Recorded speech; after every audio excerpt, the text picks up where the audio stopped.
दोस्तों, पुष्पा इम्पॉसिबल में आप लोग देख सकते हैं जब यहाँ पर राशि के बारे में बता देने वाला है चिराग पुष्पा को और कहता है कि मम्मी जरा इससे पूछ तो सही ये किसके साथ बाहर यहाँ पर मोटरसाइकिल पर बैठ कर आ रही थी और कितनी बेशरम है, पूरे चोल के बाहर आकर खड़ी थी। मैं अपने दोस्तों के साथ बैठा हुआ था, उन्होंने मुझे किस कदर जलील किया है। राशि, इसका मतलब ये नहीं है कि अगर हमने तुझे यहाँ पर आज़ादी दी है तो तू हमारे यहाँ पर नाक में ही दम कर दे। अब दोस्तों, जब पुष्पा को यहाँ पर राशि के बारे में पता चलता है तो वो कहती है कि राशि बेटा, ये चिराग क्या कह रहा है, क्या हमने तुझे छूट दी है तो तू उसका गलत फायदा उठा रही है। तो दोस्तों, साथ ही राशि बात को घुमा देने वाली है और कहती है कि नहीं मम्मी, ऐसी बात कुछ भी नहीं है, ये चिराग ने गलत समझ लिया है। तो दोस्तों, चिराग कहता है अरे क्या मैं बेवकूफ हूं, मैंने अपनी आंखों से देखा है तुम लोग कितने ज्यादा बदतमीज हो और बात को किस कदर घुमा जाते हो। माँ, अगर तुम लोगों को यकीन नहीं तो मैं अपना कोई सबूत भी दे सकता हूं। तो दोस्तों, साथ ही यहाँ पर कहती है अरे चिराग, तू क्या मेरा पीछा कर रहा था, तू मेरा अब्बा लगा हुआ है यहाँ पर, मोहल्ले में 4-5 बच्चे यहाँ पर तूने इकट्ठे किए हैं और मोहल्ले में यहाँ पर गुंडागर्दी करता है और अपनी बहन का पीछा भी करना शुरू हो गया। तो दोस्तों, चिराग यहाँ पर अब गुस्से में आ जाने वाला है और कहता है कि राशि, तू यहाँ पर खामोश हो जा, मैं तेरा बड़ा भाई हूँ और जो भी यहाँ पर तू काम करेगी मैं तेरे काम के ऊपर नजर रखूंगा। अगर कुछ भी गलत हरकत करेगी पहले तो मैं तुझे खुद रोकूंगा, अगर मेरी बात नहीं मानेगी तो मैं माँ को लाजमी बताऊंगा। अब दोस्तों, यहाँ पर जो स्वरा है वो साइड पे बैठी ये सारा सीन देख रही होती है और जब उसको पता चलता है कि जो राशि दीदी है वो पकड़ी गई है किसी लड़के के साथ तो दोस्तों वो काफी ज्यादा शॉक्ड हो जाती है और चिराग कहता है कि मम्मी ऐसे नहीं मानेगी, ये देख मैंने इसकी वीडियो भी बना ली थी जब ये उस लड़के के साथ मिल रही थी। अब दोस्तों, जब यहाँ पर पुष्पा को चिराग सारी वीडियो दिखा देता है तो पुष्पा को भी यकीन हो जाने वाला है कि सच में राशि एक लड़के के साथ आई थी बाइक पर। और दोस्तों, साथ ही यहाँ पर चिराग कहता है कि इस लड़के का बाइक का नंबर भी पता है और मम्मी मैंने इस बार इसका वो हाल कर दिया है कि ये आइंदा के बाद राशि से मिलेगा तो नहीं लेकिन अपनी बेटी को भी समझाओ। तो दोस्तों, साथ ही पुष्पा कहती है अरे मैं अपनी बेटी को तो समझा लूंगी लेकिन मुझे भाई एक बात बता चिराग, तू ये आजकल जो मोहल्ले में गुंडागर्दी कर रहा है इसका क्या बनेगा। अब दोस्तों, जब यहाँ पर पुष्पा ये बात करती है तो साथ ही यहाँ पर चिराग कहता है अरे मम्मी ये क्या बात हो गई, आप हर बात घुमा फिरा कर मेरे ऊपर आ रही हो, इस टाइम बात आपकी बेटी की हो रही है जो कि एक बहुत ही ज्यादा घटिया हरकत की है उसने, मैंने अगर आपको उसकी सच्चाई बताई है तो आप तो मुझे ही बोलना शुरू हो गई, ये आपकी बात मुझे पसंद नहीं आई। दोस्तों, जब पुष्पा को यहाँ पर चिराग बताता है तो पुष्पा कहती है कि ठीक है चिराग, मैं तेरी बात समझ रही हूँ कि यहाँ पर राशि गलत कर रही है और राशि को हमने छूट दी है लेकिन इसका मतलब ये थोड़ी है कि तू हर किसी का पीछा ही करता रहेगा। अब दोस्तों, यहाँ पर ये बात कर रहा होता है और साथ ही यहाँ पर जो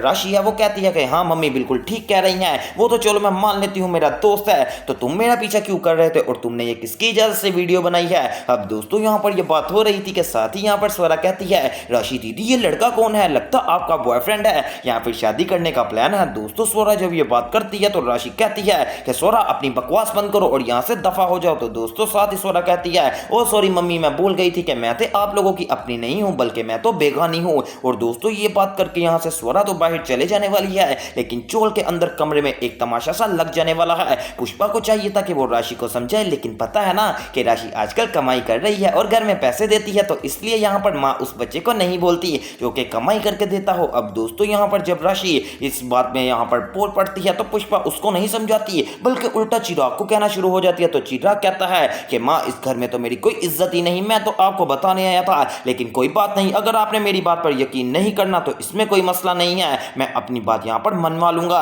और आपको अगर मैं बता रहा हूँ कि आइंदा के बाद मुझे राशि ऐसी मिली तो मैं राशि को माफ नहीं करूंगा। अब दोस्तों, चिराग भी चले जाने वाला है यहाँ पर बाहर और राशि भी अपने कमरे में चले जाती है। लेकिन दोस्तों, अगर यहाँ पर हक हकीकत की बात की जाए तो ये बहुत ही ज्यादा घटिया हरकत है। दूसरी तरफ दोस्तों, आप लोगों को दिखाया जाता है कि आप लोगों को याद होगा कि यहाँ पर जो यानी कि जुगल है ना उसका ताना बाना का काम था और अब जो जुगल और कदामरी और साथ ही जुगल की बेटी जो तितली है वो तो अलहदा हो ही गए हैं, तो अब ये काम किसने सौंपना था। तो दोस्तों, वो काम अब यहाँ पर दिलीप पटेल और पुष्पा ने अपने हाथों में ले लिया है। अब पुष्पा यहाँ पर उस कमरे में आती है और आकर कहती है चलो सब लोग काम छोड़ दो। तो दोस्तों, वो कहती है कि जल्दी से चाय पी लो। तो वो जो दिलीप पटेल के पास जाने वाली है और दिलीप कहता है अरे पुष्पा थोड़ी सी बुनाई रह गई है, जैसे ही बुनाई करूंगा फिर आकर चाय पी लूंगा। तो दोस्तों, पुष्पा कहती है वैसे दिलीप पटेल मैं काफी ज्यादा खुश हूँ कि तूने यहाँ पर जुगल का काम संभाल लिया, मुझे यही डर था क्योंकि जुगल भी यही कहता है कि ये उसके दादा परदादा से काम चलता आया है और ये काम को बंद नहीं होना चाहिए, तो तूने अपना यहाँ पर बड़े होने का फर्ज अदा किया और तूने उसी टाइम उसे कह दिया था कि जुगल भाई तू टेंशन ना ले, तू अपनी बेटी की अच्छे से परवरिश कर, ये काम को मैं संभाल लूंगा। अब दोस्तों, यहाँ पर हमें इस बात का भी पता चल गया है कि जो ताना बाना का काम है ना वो खत्म नहीं हुआ बल्कि वो दिलीप पटेल और पुष्पा दोनों ने मिलकर संभाल लिया है और सच में काफी ज्यादा बढ़िया संभाला है। अब दोस्तों, साथ ही दिलीप पटेल बैठ जाने वाला है और पुष्पा के साथ वो पुरानी बातें कर रहा होता है कि पुष्पा याद कर आज से 7 साल पहले कितना ज़्यादा खुशी का दिन था जब यहाँ पर तितली भी होने वाली थी और हमारा यहाँ पर अंश भी होने वाला था। लेकिन आज यहाँ पर वक्त ने कैसा मोड़ लिया, अंश बाहर के मुल्क चला गया और तितली हमसे दूर चलेगी। क्या कहे पुष्पा कभी वो वापस आएंगे चोल में? तो दोस्तों पुष्पा का अरे दिलीप पटेल नाराज क्यों होता है, वो जरूर चोल में आएंगे क्योंकि अब तो हमारा अंश भी बड़ा हो गया है, हमारी तितली भी बड़ी हो गई है और अब जब वो चोल में आएंगे तो किस कदर खुशी का माहौल होगा। दोस्तों मुझे तो ऐसा लग रहा है जैसे आने वाले एपिसोड में इन दोनों की शादी के बारे में भी सोचा जा सकता है, लेकिन ऐसा नहीं होगा क्योंकि हकीकत में तो वो यहाँ पर एक दूसरे के बहन भाई ही है ना। दूसरी तरफ दोस्तों अब जो पुष्पा है वो कहती है चल ठीक है अब मैं अपने काम पर जा रही हूँ। अब दोस्तों जैसे पुष्पा यहाँ पर लॉयर के काम में आती है तो वो आकर देखती है तो जो यहाँ पर चाय वाले ढाबे वाला होता है बंदा वो पुष्पा का दोस्त बन गया है और वो पुष्पा को कहता है कि पुष्पा जी आपने फिक्र नहीं करनी, ये देखिए मैंने आपके एलएलबी के लिए यहाँ पर बोर्ड लगा दिया है, आपको कोई जगह नहीं था ना दे रहा तो मैंने आपके लिए स्पेशल जगह बनाई है। और दोस्तों सच में यहाँ पर उस बंदे ने पुष्पा रांदेरिया भी लिखवाया है, एडवोकेट पुष्पा रांदेरिया एलएलबी, जो कि देखने में काफी ज्यादा मस्त लग रहा है। तो दोस्तों पुष्पा ये देखकर काफी ज्यादा खुश हो जाती है और कहती है कि तूने तो खर्चा ही कर दिया आज, खैर तो है। तो दोस्तों वो कहता है कि मैं आपकी मेहनत को देख रहा था पुष्पा जी, आपको तो कोई यहाँ पर जगह ही नहीं देता था तो मैंने सोचा कि क्यों ना मैं आपको जगह लेकर दे दूं। और ये देखिए ये वो जो बंदे हैं ना सामने, ये अब आज से आपके पार्टनर होने वाले हैं, वो भी इस कोर्ट के अंदर। और इस तरह आप जब दोनों मिल जाएंगे तो आपके पास केसेस भी ज्यादा आया करेंगे। अब दोस्तों जो सामने वाला बंदा है वो भी एडवोकेट होता है और वो पुष्पा जी से कहता है कि जी पुष्पा जी आज से मैं आपका यहाँ पर पार्टनर हूँ, चले मैं आपसे शेक हैंड करता हूँ। अब दोस्तों पुष्पा उससे हाथ मिला लेने वाली है और उनके साथ चेयर पर बैठ जाती है। तो पुष्पा कहती है कि इस पर यहाँ पर बैठने के लिए क्या करना पड़ेगा? तो दोस्तों वो बंदा कहता है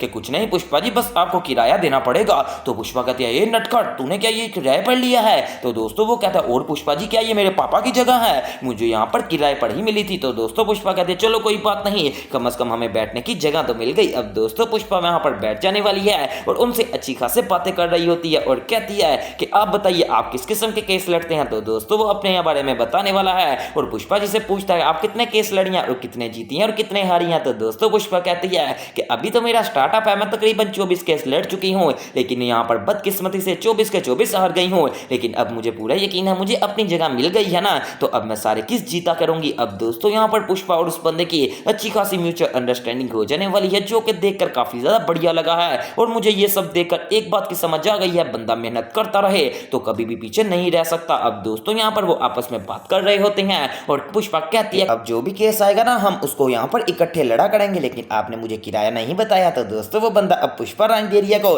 किराया बता देने वाला है कि पूरा 5000 रुपए किराया है। वेल दोस्तों अब आने वाले एपिसोड में बहुत ही ज्यादा अपडेट्स आएंगी, तो मेरे चैनल स्पाइसी एंटरटेनमेंट को सब्सक्राइब करें।